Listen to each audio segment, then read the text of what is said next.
इस भारत के संविधान निर्माता जिन्हें विश्व रत्न कहा जाता है, ऐसे डॉक्टर बाबा साहब अम्बेडकर, इनका सिग्नेचर आप देख रहे हैं। ये आप देख पा रहे हैं कि ये सिग्नेचर यहाँ पर ये ऑटो रिक्शा पर बनाया गया है कि ये सिग्नेचर अपन ऑटो पे लगाते थे, अपने गर्व महसूस होता है कि बाबा साहब की वजह से अपन ये हम डायरेक्ट बोलते हैं, हम जय भीम वाले बोलते डायरेक्ट उनको। तो फिर वो लोग ये नहीं कहते कि अरे आप तो जय भीम वाले हैं, हम आपके ऑटो रिक्शा में नहीं बैठे, ऐसा कुछ होता है? साथियों जय भीम, मैं हूँ पराग महेंद्र, आप देख रहे हैं नेशनल चौपाल।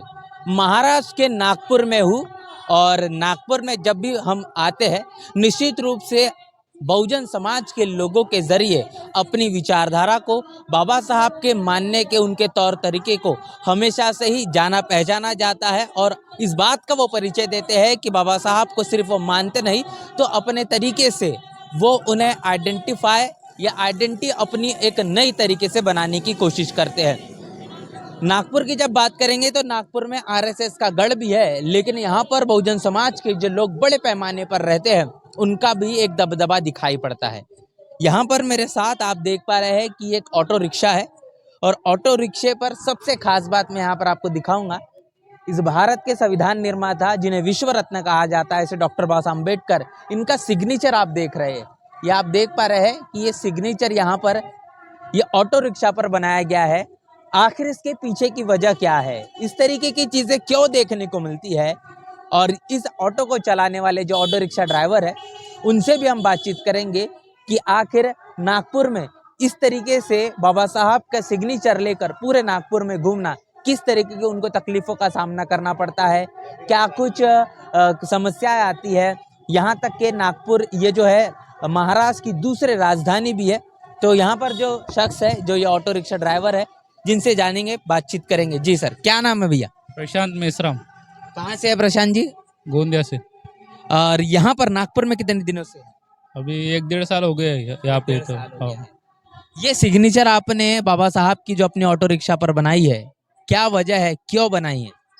तो बाबा साहब के ये सिग्नेचर अपन ऑटो पे लगाते थे, अपने गर्व महसूस होता है कि बाबा साहब की वजह से अपन ये ऑटो यानी शिक्षा लिए और ऑटो चला रहे हैं अपने। तो सबसे बड़ी बात यह है कि जब बाबा साहब की सिग्नेचर लगती है तो एक सोचा जाता है, एक नज़रिए से देखा जाता है कि एक निश्चित समुदाय का, विशेष समुदाय का व्यक्ति होगा, इसलिए बाबा साहब की सिग्नेचर है। तो क्या आपको बाबा साहब की सिग्नेचर से आपके आर्थिक स्थिति पर, जो लोग ग्राहक आपके ऑटो रिक्शा में बैठते हैं, क्या उन पर कोई असर पड़ा है? नहीं, वो कोई कोई लोग पूछते कि आप बाबा साहब वाले हो क्या, आम्बेडकर वाले हो क्या, ऐसे तो पूछते फिर हैं। क्या वो बोलते हैं, आप छुपाते हैं या क्या बाबा साहब को मानते हैं? नहीं, हम डायरेक्ट बोलते हैं, हम जय भीम वाले बोलते डायरेक्ट उनको। तो फिर वो लोग ये नहीं कहते कि अरे आप तो जय भीम वाले हैं, हम आपके ऑटो रिक्शा में नहीं बैठे, ऐसा कुछ होता है? नहीं, ऐसा ऐसा कुछ तो होता नहीं है, अभी तक तो हुआ नहीं मेरे साथ में। सबसे एक चीज़ है कि आप अब बाबा साहब की सिग्नेचर लेके भी है, आपने कहा कि आप बाबा साहब को मानने वाले हैं, तो सवाल ये भी बनता है, तो क्या आप बुद्ध को मानते, क्या बुद्धिस्ट भी है? हाँ, बुद्धों को मानते हैं ना, बुद्धिस्ट है हम। अच्छा, ठीक है।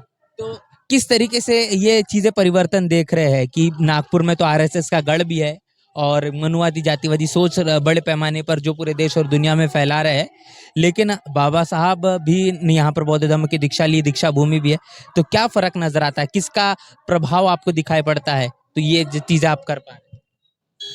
यहाँ पे जैसे बुद्ध दीक्षा भूमि पे जैसे लोग आते हैं बाहर से, तो अपन ऑटो में बैठाते उनको, तो वो बोलते यहाँ पे बाबा साहब आए थे, तो हम उनके साथ साथ हम भी आते हैं। और जो आरएसएस वालों का गढ़ है, तो वो कुछ बाबा साहब वालों को कुछ करते नहीं हो वो भी, और हम कुछ डरते भी नहीं बाबा साहब वाले उनसे। यानी जो काम करते बिल्कुल अपने नज़रिए से, अपने हिसाब से, अपने दम पे करते हैं, किसी के दबाव पे नहीं करते अपने। तो ये तमाम चीज़ें हमने समझी है कि किस तरीके से नागपुर में जो लोग खास तौर पर बड़े पैमाने पर बाबा साहब को मानने वाले हैं, जो बहुजन समाज से ताल्लुकात रखते हैं, बाबा साहब से संबंध रखने वाले, नीला झंडा हो, जय भीम का झंडा हो, पंचशील ध्वज हो, या फिर इस तरीके से बाबा साहब का सिग्नेचर क्यों ना हो, बड़ी बुलंदी से, मजबूती से, डंके की चोट पर जिसे कहा जा सकता है, यहाँ पर नागपुर में ये दिखाई पड़ता है। और खास तौर पर पूरे देश के अंदर बात की जाए